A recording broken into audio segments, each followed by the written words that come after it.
பண்ணிட்டே இருக்க வேண்டியது தான். பாருங்க தர்ஷன் பெயர் சொல்லி அவனுடைய கரெக்டாக ஆண்டவர் சொல்கிறாரு, நீ இதை விட்டுட்ட, ஊழியத்தை செய்யலை, ஊழியம் செய், உடனே சுகம் கிடைக்குதுல்ல, நீ ஊழியக்காரனா மாறிட்டார்ல. அப்போ இயேசுக்கு எவ்வளோ தேவை இந்த நிகழ்ச்சி மூலமாக உலகம் முழுவதும் ஆண்டவர் செய்கிறார். அமெரிக்காவுக்கு பேருக்கு சொல்கிறேன், பிரதர் ஜெபிக்கலாம் நிகழ்ச்சி மூலமாக தான் எனக்கு ஜெபிக்க ஆண்டவர் கற்றுக் கொடுத்தார். இது மாதிரிலாம் எங்களுக்கு ஜெபிக்கவே தெரியாது, இப்படிலாம் ஜெபிக்கணும்னே தெரியாது. அதை வச்சு தான் இப்படி நாங்கள் ஜெபிக்க ஃபேமிலியாக வந்து சொல்கிறாங்க, இன்றைக்கி குடும்பத்தில் குடும்ப ஜெபம் பண்ணுறோம், இதெல்லாம் எங்களுக்கு தெரியாது. அப்போ கர்த்தர் உலகம் முழுதும் இந்த நிகழ்ச்சி வச்சு ஒரு ஆவிக்குரிய மாற்றத்தை உருவாக்கி கொண்டு இருக்கிறார். சாத்தானுக்கு அது பிடிக்கல, அதனால தான் நிறைய குறிவைத்து கொண்டே இருக்கிறான். அதனால் தெரியும், இவ்வளோ போராட்டம் வந்தாலும் ஆண்டவரை துதித்து கொண்டே இருக்க காரணம், தேவன் இவ்வளவு கிரியைகளை செய்து கொண்டு இருக்கிறார்.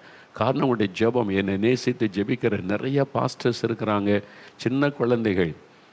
சின்ன அமெரிக்காவில் கூட ஃபேமிலி வந்து சின்ன